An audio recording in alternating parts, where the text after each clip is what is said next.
Alors pour faire suite au podcast de la dernière fois sur l'équilibre à trouver, je me disais, c'est bien joli tout ça, mais si on travaille tout ce qu'on peut pour essayer d'équilibrer la terre, la terre, le ciel, la droite, la gauche, des fois c'est pas suffisant en fait, parce que on a beau faire tout ce qu'on peut, déployer tous les moyens qu'on veut pour se dire allez, je vais essayer de modifier telle ou telle attitude ou telle chose, puis parfois ça continue de bloquer. C'est comme s'il manque quelque chose ou qu'on a beau avoir toute la théorie, il y a quelque chose qui bloque, comme si, je sais pas, comme si on avait un peu des menottes ou un truc qui fait qu'on est coincé. Du coup, je pense que c'est important d'aborder aussi le sujet de l'inconscient aujourd'hui, parce que ces fameux blocages, on ne sait pas d'où ils viennent, on a pu percevoir qu'ils viennent souvent de l'inconscient. Oui, c'est juste. Et puis comme tu dis, des fois, tu as beau tout mettre en place, tout ce qu'il faut, et puis ça fonctionne toujours pas. Donc de se référer finalement à l'ordre de l'inconscient, donc ça peut être, il y a peut-être des expériences qui ont été vécues durant l'enfance ou après qui n'ont pas été correctement assimilées, et c'est ça qui fait bloquer le présent. Ou alors, il peut y avoir des événements passés, mais quand on dit passé, c'est d'ordre d'une vie passée. C'est d'accord? Complètement. Il y aurait tout ce qui est des vies passées, des vies antérieures, des expériences, mais tout ce qui est passé aussi, on pourrait aussi parler de tout notre passé de famille. Il y aurait aussi toutes les transgénérations, tout ce que nos ancêtres ont vécu de près ou de loin, parce que maintenant il y a quand même de plus en plus d'études aussi qui le démontrent, que on est porteur des valeurs de notre famille, des choses positives, mais autant des mémoires enfouies et des émotions qui n'ont jamais été traversées par nos ancêtres. Donc finalement, j'aime bien cette image, tu sais, où ça peut être autant au passé derrière nous, dans notre dos, donc notre vie actuelle et toutes nos vies passées, et au-dessus de nous, c'est-à-dire tout ce qui vient des lignées d'en dessus, puis nous on est le centre de tout ça, et ça peut bloquer notre présent et notre futur. J'aime bien ce que tu dis, parce qu'en fait ça montre que tout est lié, et tout est un finalement. On est lié avec, finalement, tu vois, tu peux faire des liens infinis comme ça, parce qu'en fait chaque fois qu'une nouvelle âme vient au monde, il y a des choses qui lui sont passées, qui lui sont transmises en fait, positives comme négatives. Et puis tu vois, moi je pensais pas, il y a encore quelques temps, que c'était possible, enfin qu'au final on portait des choses qui nous appartenaient pas, parce que t'es un individu propre à toi, je veux dire, t'as 2 bras, 2 jambes, t'as rien d'autre, enfin tu vois, t'es toi, t'as toi. Et puis en fait finalement pas, quand on s'y intéresse, on porte des choses qui sont inconsciemment, des choses qui sont pas à nous, qui sont pas à notre personnel, enfin à notre nous humains en fait finalement. Et puis si on vient casser ce qui nous a été transmis inconsciemment, ça libère des choses dans notre présent. Donc finalement l'importance de bien sûr d'aller nettoyer son passé à soi, et puis d'aller chercher aussi ce qui s'est passé du côté maternel, paternel, comme on disait, même si c'est pas forcément agréable. Et puis des fois on se dit c'est pas notre rôle, tu vois comment ce truc où mais en fait pourquoi je devrais aller guérir des choses qui ne m'appartiennent pas finalement. On peut aussi le voir comme une injustice. Se dire mais pourquoi maintenant c'est là et c'est à moi de faire, c'est à moi de guérir, puis ça m'empêche d'aller plus loin. Mais peut-être de le voir justement que grâce à ça, en fait j'ai le pouvoir d'aller le guérir, j'ai le pouvoir de faire ça, puis grâce à ça je peux améliorer mon présent. Donc finalement c'est magnifique, n'est-ce pas? Après j'ai envie de dire, ça dépend aussi de nos croyances finalement, qu'on croie aux vies antérieures par exemple ou pas, c'est un peu égal quelque part, dans le sens où rien que si on s'occupe déjà de notre vie actuelle, il y a déjà tellement de choses de l'instant T où on est arrivé sur cette terre, dans l'enfance, dans la petite enfance, dans toute notre construction, il y a les blessures, il y a l'éducation, enfin c'est vraiment tout ça qui vient s'ajouter sur nous et qui vient brouiller finalement notre fameux mode d'emploi à l'intérieur de nous, et puis on a besoin d'aller nettoyer cette poussière-là, d'aller traverser en fait c'est comme tu dis, ces choses qui sont pas du tout agréables, et puis justement autant du côté du père, du côté de la mère, et puis d'avoir ce rôle quelque part, on dit souvent l'univers il donne un petit peu les batailles les plus dures aux soldats les plus vaillants, enfin c'est pas comme ça que la phrase se dit, mais enfin on a compris l'idée. Et oui, on pourrait trouver ça injuste, d'ailleurs on l'a toutes trouvé, que ce soit toi ou moi, on a eu des moments je pense où on trouvait ça hyper injuste. Puis après, c'est aussi le bienfait que ça a derrière. On se dit, ça vaut la peine d'aller le chercher. Et je trouve aussi que c'est un peu comme un mobile, aussi, les familles. Parce que peut-être qu'à ce moment-là, tu vas aller libérer une partie de cette blessure que tu peux peut-être trouver injuste en disant, mais pourquoi c'est à moi d'aller vivre cette émotion, d'aller libérer cette blessure?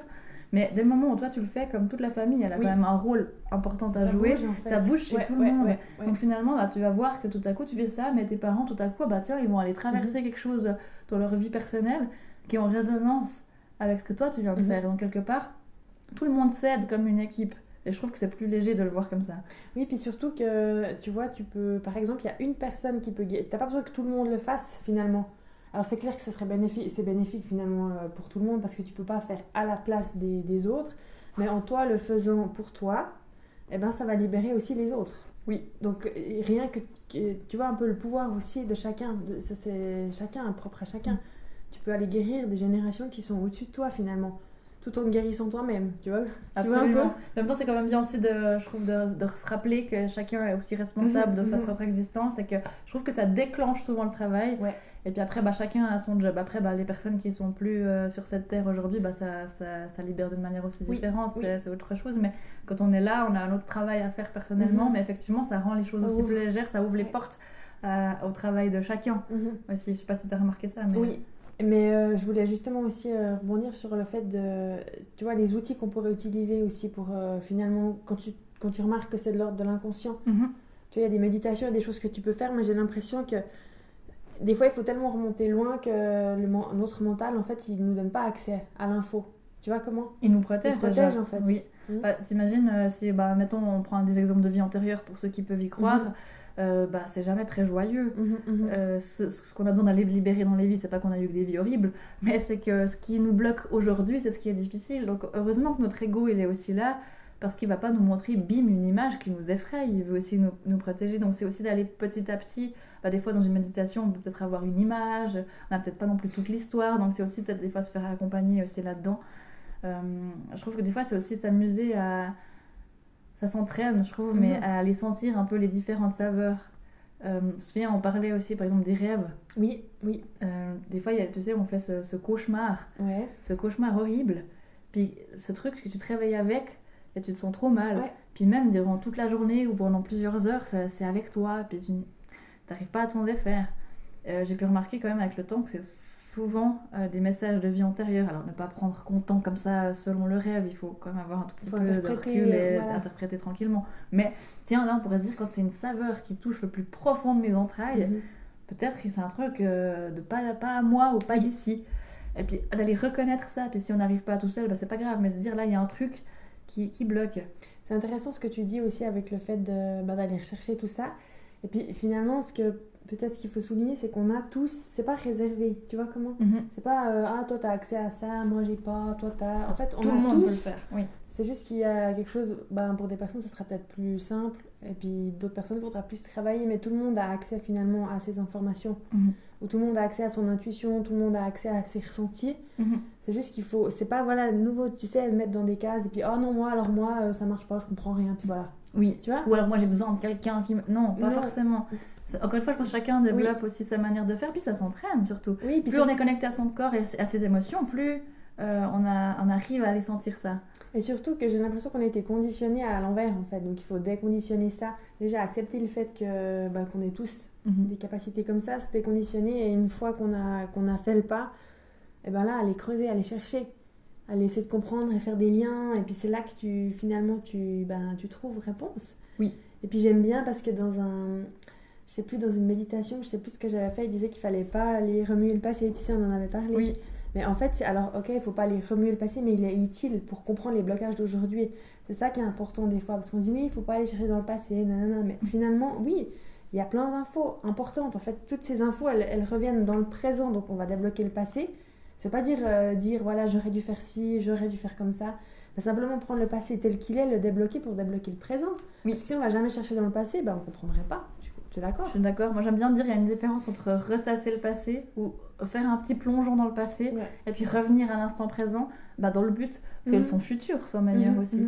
Après, je trouve dans l'inconscient par rapport à ça, il y a différentes choses. Il y a aussi tout bêtement des éducations, des croyances qu'on a eues, ça aussi sans forcément que ça soit méga lourd, que ce soit que des vies antérieures ou des monstres trucs transgénérationnels. Il y a aussi tout ce qu'on nous a toujours dit, fais attention à ça, ou ça c'est important, c'est toutes des choses qui nous bloquent et qui nous ancrent aussi dans l'inconscient. Ouais.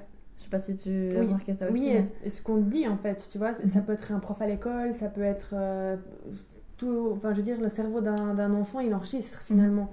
Les infos, il filtre pas, tu vois. Maintenant, au bout d'un certain moment, tu filtres. Et puis l'enfant, il filtre pas, puis il construit sa base de croyances, son socle, en fait. ça. le socle de sa maison en béton avec ce qu'on lui dit. Et puis finalement, quand tu arrives à un âge, bah, tu te rends compte, ou pas, hein, ou voilà, tu arrives à un moment où tu te rends compte que le socle, bah, au lieu que ce soit du béton, c'est des bouts de bois, et puis ça tient plus, quoi. C'est Tu ça. vois. Et j'ai l'impression que parfois c'est important de replonger dans le passé. Et puis parfois on se rend même pas compte de tous les blocs, les choses qu'on débloque sans se rendre compte. Par exemple, je sais pas, tu vis un truc dans ton présent qui est difficile, tu traverses ce moment dans le présent et en fait t'as pas conscience de tout ce que ça engendre dans le passé. Oui. Et puis c'est super, ça suffit. Mais je trouve qu'à un moment donné, c'est bien de faire la part des choses entre à ce moment-là ça suffit et c'est génial et c'est trop bien, puis sentir le moment où là, j'ai beau déployer tous les efforts du monde, ça suffit pas. Et c'est là que ça me paraît intéressant de se dire ok, j'ai l'impression que je fais tout ce que je peux, puis Ça j'ai quand marche même pas. des chaînes qui me maintiennent en arrière, les schémas répétitifs, je crois que ça c'est la chose Ouais. la plus évidente Oui. pour aller chercher ce qui se passe dans les vies, dans les transgénérations. Si à un moment donné, je refais la même chose et ça recasse, et je refais, et ça recasse. Enfin, Et puis, bah, tu vois, là, on pourrait se poser la question de se dire, ah, ça me bloque, mais pourquoi moi de nouveau? Puis en fait, il faut aussi dire que c'est normal finalement que le corps il se protège, parce que si, je sais pas, t'es venu sur cette terre peut-être 10 fois, et à chaque fois il y a eu 10 fois une situation X ou Y, tu vois, où c'est normal que tu la reproduises en fait. C'est ça, des fois, d'être plus envers soi-même, se dire, ok, si ça marche pas, c'est pas de ma faute à moi, enfin, c'est que mon corps, bah voilà, il a enregistré que pendant 10 incarnations ça n'a pas marché, du coup la 11e il se dit, bah ça marchera pas. c'est ça. Finalement on le protège. Donc c'est aussi de voir ça comme... C'est clair que ça peut être frustrant parce que tu dis je fais tout, il n'y a rien qui va. Mais au final d'avoir juste de la compassion et de se dire mais en fait mon corps il me protège. Donc ok, j'ai compris, d'accord, j'ai compris que tu me protèges, mais maintenant je vais déprogrammer ça s'il te plaît. Joli. Tu vois. Je trouve que c'est important que chacun y trouve du sens. Et c'est quand on trouve du sens, je trouve qu'on peut changer ça. C'est-à-dire ne plus être victime des événements que je suis en train de subir, mais plutôt de se dire c'est une bénédiction ou une invitation de l'univers ou de qu'importe ce en quoi on croit, qui m'est envoyé pour avoir la chance de le modifier. Ça veut pas dire que c'est facile, hein. Parfois c'est compliqué, on doit traverser des choses difficiles, mais c'est une invitation à grandir et à être mieux. Comme tu disais, si chaque fois pendant 10 incarnations on vit la même chose, ben, cette fois-ci de passer de l'inconscient au conscient, c'est-à-dire trouver du sens à pourquoi c'est la 11e fois que je le vis, ben, ça permet que ça casse la chaîne et je trouve du sens. Je vis encore ça, pas parce que j'ai fait encore faux, parce qu'il manque encore un truc ou parce que je mérite qu'on me fasse ça. Non, parce que trop bien, je peux aller voir toutes les anciennes vies où j'ai eu ça, ou tous les membres de ma famille qui ont eu tel problème. Et cool, je suis invitée à les voir et enfin le déposer. Et puis tu sais, je vois ça comme un nettoyage profond un peu au car wash, tu vois. Tu dis c'est stylé de pouvoir faire ça. Parce que ça veut dire qu'à un moment donné, il y a un événement qui vient te stopper dans ta vie où tu es obligé de te stopper. C'est pas je choisis, j'évite ou quoi. Tu es obligé. Puis en fait, tu dois justement aller nettoyer. Tu fais un grand nettoyage de printemps, tu vois. C'est ça. Et puis au final, sur le moment, c'est clair que c'est pas agréable parce que tu dois aller chercher dans le passé. Tu dois, ok, tu dis maintenant, je suis là maintenant. Puis moi, tu dois replonger il y a, je sais pas, X années en arrière. Tu dois refaire des liens, tu dois aller chercher des choses dans la famille. T'as pas forcément envie, mais c'est un grand nettoyage. Puis après, du moment que c'est nettoyé, bah, tu peux remettre, tu vois, comme une maison, t'as nettoyé, puis tu remets de la déco, tu remets des trucs jolis, tu vois. Tu peux, après, c'est comme si on déprogramme, tu repars de zéro, puis après, depuis là, tu peux recréer finalement. Et d'avoir cette opportunité, je trouve finalement bien d'avoir un événement qui te stoppe, pas forcément agréable, mais où tu es obligé d'aller nettoyer pour repartir sur des meilleures bases. Comme tu dis, c'est très inconfortable. Dans les ancêtres, comme ça, il y a des choses qui ne sont pas dites. Et puis il y avait un autre environnement, des autres croyances, une autre manière de vivre. Et puis c'est tout à fait normal. Ils ne pouvaient pas forcément aller ressasser des choses que nous, on peut se permettre aujourd'hui d'aller ressasser. Donc ça vient parfois un petit peu grincer ou coincer d'aller rechercher ça. Mais justement, je crois que c'est l'opportunité d'aller en fait traverser ce que d'autres n'ont pas eu l'occasion, ou l'environnement, l'accompagnement nécessaire pour aller les traverser. Je ne sais pas si on peut prendre peut-être un exemple un peu plus concret. Par exemple, je ne sais pas si dans une ancienne vie, j'ai comme ça ce qui me vient, quand on, je sais pas, osait dire non. La fois où je disais non dans une ancienne vie, eh bien ça a super mal passé parce qu'il y avait tout un contexte de famille qui fait que j'avais pas le droit de dire non. Et puis si j'ai dit non, on m'a tranché la gorge. Ok, c'est un peu cliché comme exemple, mais il se passe quoi alors? Pourquoi est-ce que j'arrive tellement pas à dire non en ce moment? Voilà. Tiens, c'est peut-être pas étonnant. Et puis alors, souvent, pour moi, il y a un fil rouge. Donc s'il y a cet exemple d'oser dire non dans mes anciennes vies, je peux aller peut-être voir dans mes transgénérations.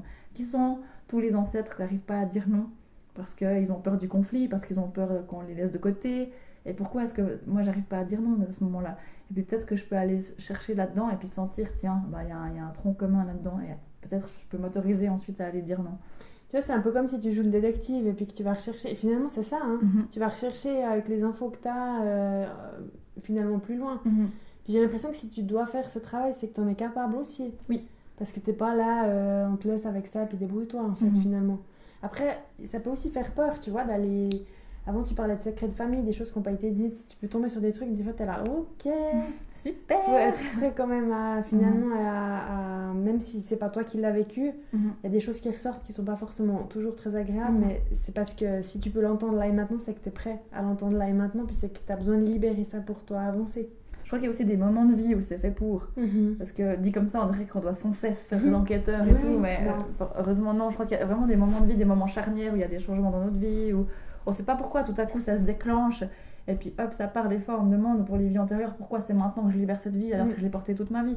Enfin, des fois il suffit de recroiser une âme qu'on a déjà rencontrée dans une ancienne vie, puis hop, ça réactive la mémoire, ou je sais pas, il suffit de vivre un même événement qui me vient me réveiller la mémoire d'un de mes ancêtres, et hop, c'est parti. Donc simplement, je trouve, c'est d'être à l'écoute de ces sensations et se dire tout à coup, il y a un truc qui bloque, puis c'est maintenant l'occasion d'aller chercher. Peut-être de nouveau, pendant 10 ans, il y a plein de choses qui vont bien, tout à coup, hop, ça vient me réveiller à nouveau ces sensations-là. C'est bien ce que tu dis. De toute façon, on est tout le temps en chemin, et puis il y a des fois où t'es forcé, entre guillemets, à tourner vers l'intérieur, t'as pas le choix pour avancer. Et après, peut-être pendant des années, finalement, tu vis ta vie sans te poser de questions. Ça va très bien. Ou si t'es pas tout le temps obligé d'aller fouiner, dire. Heureusement, on peut avoir la paix et avoir le plaisir de vivre. Oui, exactement. Mais il y a des moments où il y a ce grand nettoyage qui doit être fait. Puis là, il faut vraiment aller chercher loin, très loin. Tu vois, on parlait des transgénérations. Et puis au final, pour pouvoir repartir sur de bonnes bases, t'es obligé d'aller faire ça, en fait. Puis c'est pas un matin, tu te lèves puis tu dis « Ah tiens !» On dit « Ah tiens, puis si j'allais faire ça ?» Ça, je pense que c'est vrai. T'es poussé, en fait. C'est lié à ce qu'on disait avec les peurs. C'est qu'il y a des choses qui se déclenchent dans ton corps, tu comprends pas la signification, d'un coup tu n'arrives plus à dormir, voilà. Puis oui, ok, mais il y a quoi, c'est quoi le problème? Tu essaies de tout régler dans ton présent, ça change rien. Tu es obligé d'aller chercher dans le passé, tu vois. C'est ça, je trouve concrètement à quel moment est-ce qu'on devrait s'alerter pour ça? Justement, un changement de vie, des symptômes physiques, des peurs qui apparaissent entre guillemets sans raison. C'est des choses qui doivent alarmer, des schémas qui se répètent. Enfin, c'est toutes des choses où on doit se dire attends, peut-être là il y a peut-être un truc à aller sentir. Et encore une fois, c'est notre mental qui nous protège. Donc on peut pas tout de suite tout comprendre, mais sentir là à ce moment-là, ok, il y a quand même beaucoup de choses mises bout à bout. Puis je trouve que ça permet aussi de se connaître. C'est aussi ça le but. Parce que quand on comprend qu'il y a une espèce de fil rouge entre nos anciennes vies, entre nos ancêtres et notre vie actuelle depuis qu'on est né, ça permet de se dire c'est comme ça que je fonctionne, c'est ces choses-là qui me font facilement peur, c'est ces choses-là qui me bloquent facilement. Donc je peux aussi comprendre quels sont mes atouts, quelles sont mes ressources. C'est aussi comme ça qu'on crée ce fameux mode d'emploi, puis cette feuille de route de se connaître petit à petit, puis savoir pour moi c'est peut-être difficile d'oser briller, et puis pour moi c'est peut-être difficile d'oser dire non, peut-être pour moi c'est difficile je sais pas, de me sentir complète sans personne. Enfin, il peut y avoir des milliards de choses, puis on vient comprendre un petit peu ces choses-là, connaître sa feuille de route. Exactement, puis finalement, c'est en vivant des moments comme ça difficiles, où tu dois replonger, où c'est pas agréable, que ça, de nouveau, tout ça, ça va te permettre d'avancer, en fait. Puis ce qui va te permettre d'avancer, c'est la leçon apprise aussi à travers ça, même si finalement, c'est des choses l'ordre des, tu vois, des vies passées, parce que tu peux dire, tout ça c'est de l'ordre des vies passées, mais actuellement j'ai le courage d'aller chercher, donc tu as de nouveau ce courage, j'ai la détermination d'aller mieux, j'ai la résilience de ne pas abandonner finalement, donc tout ça c'est des choses que tu dis tiens, j'ai jamais eu autant de courage que quand j'ai été plongée dans mon passé parce que j'avais pas le choix, et tout ça c'est des choses finalement positives que tu peux ajouter à ton mode d'emploi, et puis rien que le fait de traverser ça, tu vas te dire j'ai pu nettoyer ça. Oui, c'est vrai. Et puis je trouve qu'il y a aussi cette notion de sens, je reviens un peu dessus, mais c'est tellement important d'y trouver du sens. Parce que parfois il y a ces peurs irrationnelles, on dit mais j'exagère, pourquoi tout à coup j'ai peur de ça, ou pourquoi, je sais pas, d'un coup j'angoisse sur ça, ou je me fais un méga film au cas où il se passerait ça, j'entends souvent ça. Et puis en fait quand sans qu'on sache ce point-là, d'un coup on va aller travailler sur les vies antérieures, puis mais c'est exactement ce avec quoi j'avais peur en ce moment. Ouais, ça ressort. Et du coup, on se dit, je suis pas fou. En fait, sans me rendre compte, je savais pas qu'il y avait tout ça derrière. Je trouve que parfois, on a l'impression qu'on en fait trop, qu'on exagère sur des événements, mais oui, on exagère peut-être sur ce qu'il y a de palpable devant nos yeux, ce qui est réel et visible, mais on se rend pas compte qu'il y a tout ce qu'il y a derrière. Tu vois, donc je sais pas, j'ai un exemple qui me vient tout à coup comme ça. Bah, je sais pas, un matin, je me réveille et puis. Bon, c'est un peu drastique comme je dis ça, mais petit à petit, je commence à avoir peur de prendre le volant. À chaque fois que je vais sur l'autoroute ou je sais pas quoi, bah ouais, bah peut-être que dans une ancienne vie, je me suis fait un frontal sur l'autoroute et puis je suis mort. Ok, bah c'est peut-être cool de savoir ça et puis de se dire, mais j'exagère pas, parce que sinon on pourrait se dire, ah, mais qu'est-ce qu'il y a, je suis faible, j'ose plus conduire. Voilà. Tu vois, d'avoir du sens dans ce qu'on est en train de vivre, puis de se dire, ah, c'est pour ça. Donc en fait, ma sensibilité est extraordinaire. Grâce à ma sensibilité, je suis en train de sentir que mon corps me dit, là, il y a une peur qui s'active. C'est important ce que tu dis. Et surtout, ça vient aussi dire qu'en fait, toutes nos émotions sont légitimes. Tout ce qu'on ressent, c'est légitime. Tout. Parce que des fois, on se dit, on exagère. Pas du tout. Ça peut être pour un ressenti avec une personne, ça peut être un ressenti vis-à-vis d'un lieu, vis-à-vis j'ai peur de ça. Non, t'exagères pas. T'as le droit d'avoir peur. T'es d'accord? Tellement. Et je vibre tellement avec tout ce que tu racontes et je me dis que peut-être que ce serait bien de faire tout un petit débat sur les émotions parce qu'il y a tellement de choses à dire. Je sais Très pas ce bonne que t'en idée. penses. Ça me semble pas mal. Trop bien.